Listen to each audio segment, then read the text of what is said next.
This right here, this powder, this miracle tree, is helping solve malnutrition and poverty all the way in a village in Madagascar. And it all starts with this guy.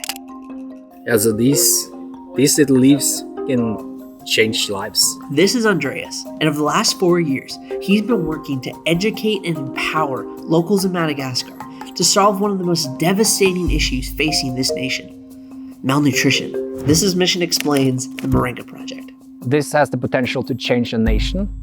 So I'm guessing you've heard of the country Madagascar? I want you to look cute and cuddly, right? It's okay if that's the first thing you think of. I honestly thought of that too before I went there. This is what Madagascar actually looks like. A beautiful, expansive island just off the coast of Africa. This country is filled with diverse people and a rich history. But today, Madagascar is facing a humanitarian crisis. Roads and buildings submerged in floodwater. People in southern Madagascar are struggling to get enough to eat. Mothers who walked for hours with their children just to find something to eat. Southeastern Madagascar assessed the damage after Cyclone Batsurai lashed the coastline late The World Saturday Food Programme warns of what could be the first famine caused by climate change. I promise I'll explain what this powder has to do with malnutrition in Madagascar. But first, we need to fly there.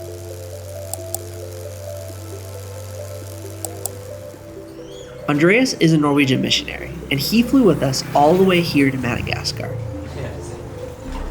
Hi, welcome to Madagascar. My name is Andreas Jorgensen from Norway, and we're in Ansirabeto Motsua. God cares so much about the people of Madagascar, and I think like poverty and malnutrition is really holding them back from their potential, and I think God has the solutions. So what Andreas explained to us is that because of things like droughts and cyclones, many crops are destroyed, leading to a lack of food. But a not so obvious reason for malnutrition is actually poverty. Today we're getting a tour in an agriculture school. The principal, Lala, is giving us a tour. In this room. What Lala and Andreas are talking about is because there's so much, a lot of people don't have a lot of money. When they do get stuff like meat and vegetables and like really nutritional stuff, they sell it so they can just buy more rice because the rice fills them up. Okay, to illustrate this, imagine you're a farmer, but even after working really hard and around the clock, you're only able to make $3 a day. With that $3 a day, you wouldn't be able to afford nutrient-rich foods like meat and fruit and vegetables. So instead of choosing a diet needed for proper human development, you're only able to afford the cheaper options like rice and cassava. And you might think, why don't they just eat some of the chickens and vegetables that they're growing themselves? And that could be true, but because of a lack of education around nutrition and why it's important to our body, families often choose to sell the more nutrient-dense foods that they produce to buy the cheaper stuff. Madagascar has one of the highest levels of chronic malnutrition in the world.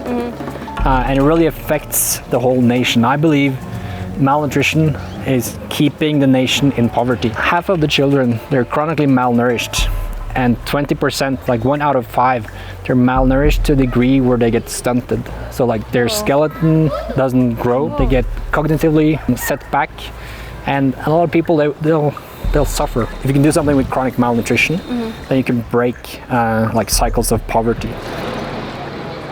So we can see what the problem is, but the question still remains, what does moringa have to do with it?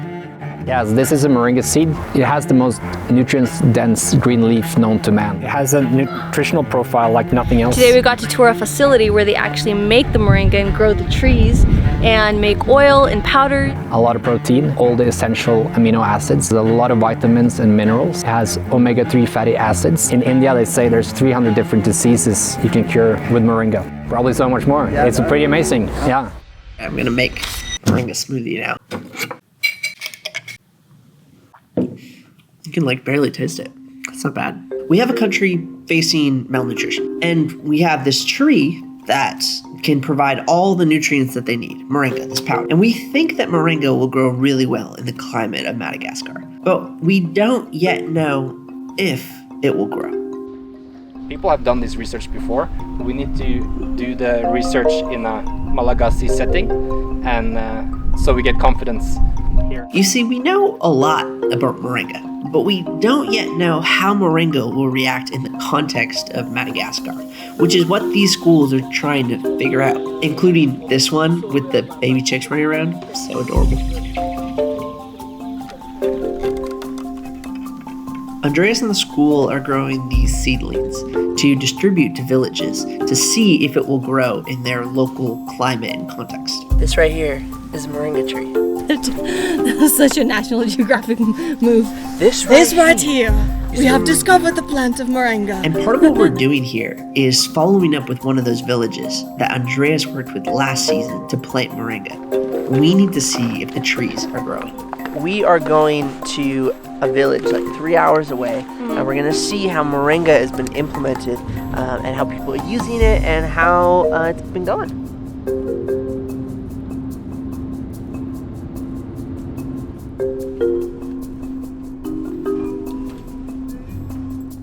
The Malagasy people gave us a very warm welcome. So first we are going to have a lunch first.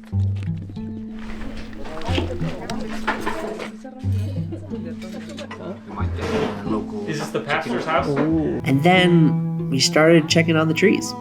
And well, One of the issues there, they haven't had access to water. It can be a challenge. You dry for 3 days before you plant it.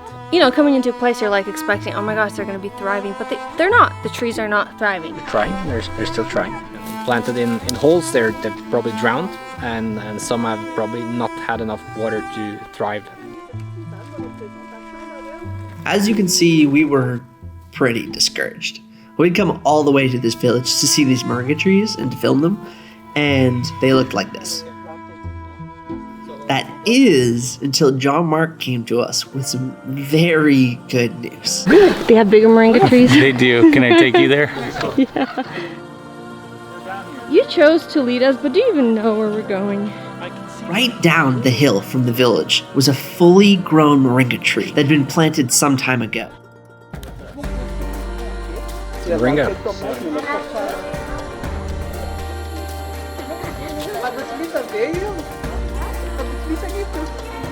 And this is only the start. Since traveling to Madagascar, 20 villages have started the Moringa Project, with over 150 more being worked towards.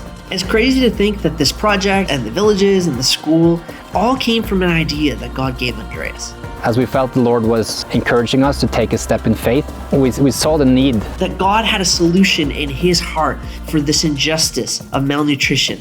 And he was just waiting for someone to seek his heart for him to give him that solution who would take it to the nation. It's so much bigger than us. How can we be a difference? How can we be believers and actually have an impact? I think my heart is so small and hard and cold compared to God's heart to these people. But then when we partner with him, it's a blessing for us, and it's also a blessing to many.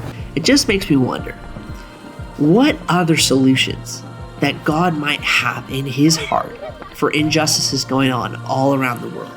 And he's just looking for people to say yes to him, to seek his heart for these injustices, for him to reveal these solutions to.